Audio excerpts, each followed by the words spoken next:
What should we focus on first, a culture or economics? Is one more important than the other when we're talking about bridging the divide between diaspora and our motherland? So, over to you.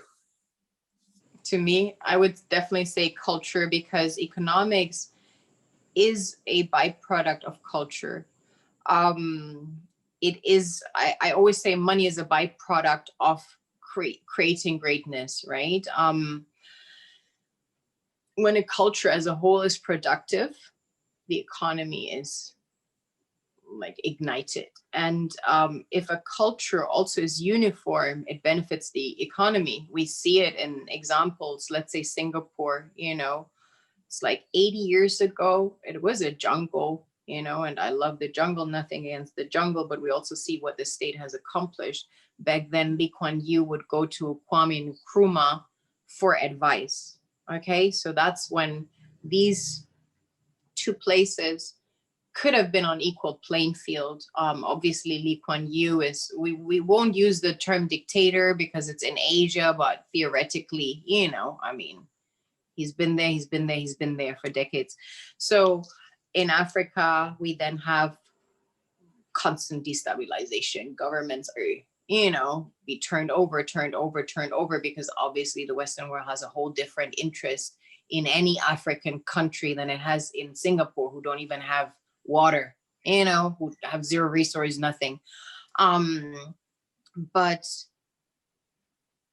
I think what I was trying to get at was the unison, because whilst these countries work a little bit like a dictatorship, you could argue it is one. Let's just say it is one, because I've lived there. There is not a two-party system. I met the leader of the opposing party in the subway distributing flyers, right? So that just doesn't exist. It's a mixture of communism and Disney World. Every conversation is listened to and so on. And in China, the same thing. We saw what these people did in moving in unison, right? By ways of being dictated to do so. But I'm just saying, if this could be achieved in another form, a culture that moves in unison, because I do believe culture has that ability to make people move in unison. When people believe in the same values and the same principles and are raised with certain values and principles, because for instance, I live in Indonesia, where they have a very, very strong spiritual system that everybody underlies kind of and believes in. We also see it in certain other cultures where certain or religions, let's just take them as an example, even though I'm not religious, because of the patriarchy in the system. But when we just look at the system, it allows people to move in unison. I'm not saying it's the right direction they're moving in, but they're doing things all in unison, and that always has a collective effect. So I feel culture should be the focus, and economy is kind of a byproduct of it. All right, let me just add something to support what Malens is saying. Ali Mazuri, I'm quoting him, about Africa and how perforated our culture is. He said, and I quote, "A little modernity is a dangerous thing. Drink deep or taste not the Western spring." Again, drink deep or taste not the Western spring.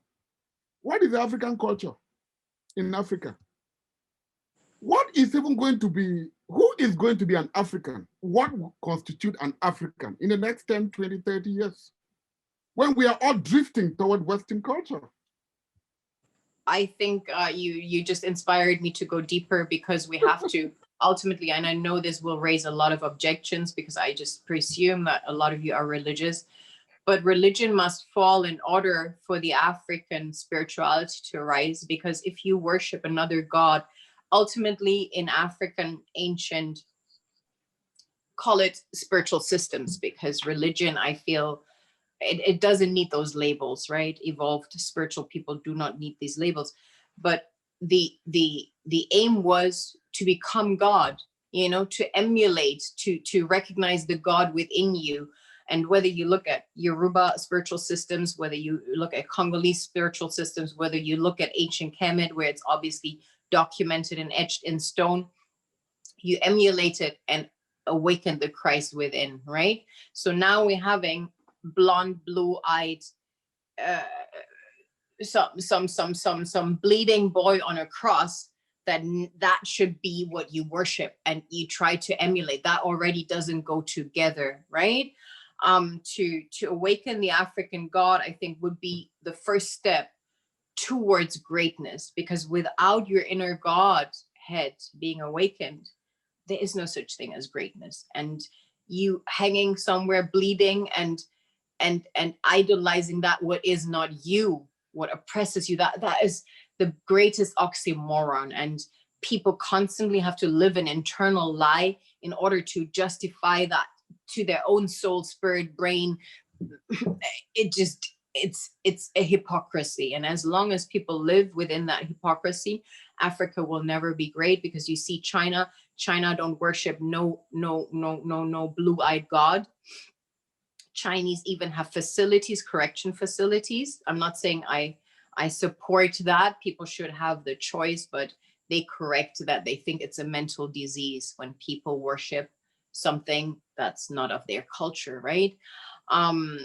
It happens. It exists nowhere in the world. The Black people are controlled through worshiping a white so-called God or godson or whatever, where there's no proof that this person has ever existed, while I can look at Queen Taya's throne and touch it.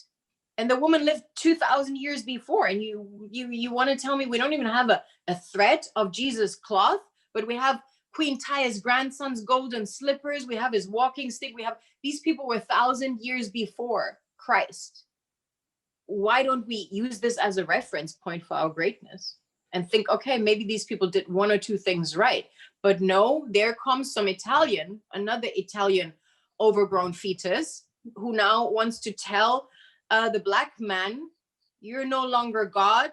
My son is now the image of God, because I don't have a real reason, but just trust me that what you're doing is devilish and demonic and this and that. And everything great that came out of it was actually built by aliens. Yeah, I mean, if Black people are really gullible enough to believe that, then maybe then they need to be ruled. Maybe then actually, why did we stop plantations? Because that's just such a stupid story. It's, to me, the most stupid story I have heard in a long time. And anybody with an intelligent mind would think, okay, I see Queen Taya's throne here. It's beautifully done. I see her manuscripts. I see her husband's manuscripts. I see what her grandson did. I can see and touch all of that. And I even see how the books that I now take as a guidebook to distinguish right from wrong, because I was robbed of my common sense that knows that, how the guidebook that now controls me was plagiarized from texts that date thousands of years back, one-on-one. And I call it plagiarism. It's not appropriation, because if you fail to give credit to the source, then that's theft. It's called intellectual property theft. And no disrespect to anybody's faith. I don't disrespect people who need crutches to walk. We've probably all been at that point where we need a little support system. But sometimes it's also time to tell people, hey, you actually have two legs and you're not crippled. You can walk. Because when you go to the US and you see everybody in these electronic wheelchairs, that's my choice. That's just comfortable. These people actually, they haven't had a stroke. They can walk. Maybe they're a little bit complacent and overweight, and everybody's driving around in these electronic wheelchairs in supermarkets. To me, when it was a brand new site, but Africans are the same, because Africans have two legs that work very well, but instead, no, they want that electronic wheelchair. Bored religion, plagiarized religion, instead of their own greatness. That's etched in stone. Our ancestors etched this in stone for us to just play. Oh, I can't see it. It's etched in stone. that was not one generation that did that. That was generations working in cohesion in order to build, like 2/3 of the world's monuments are just around Luxor alone.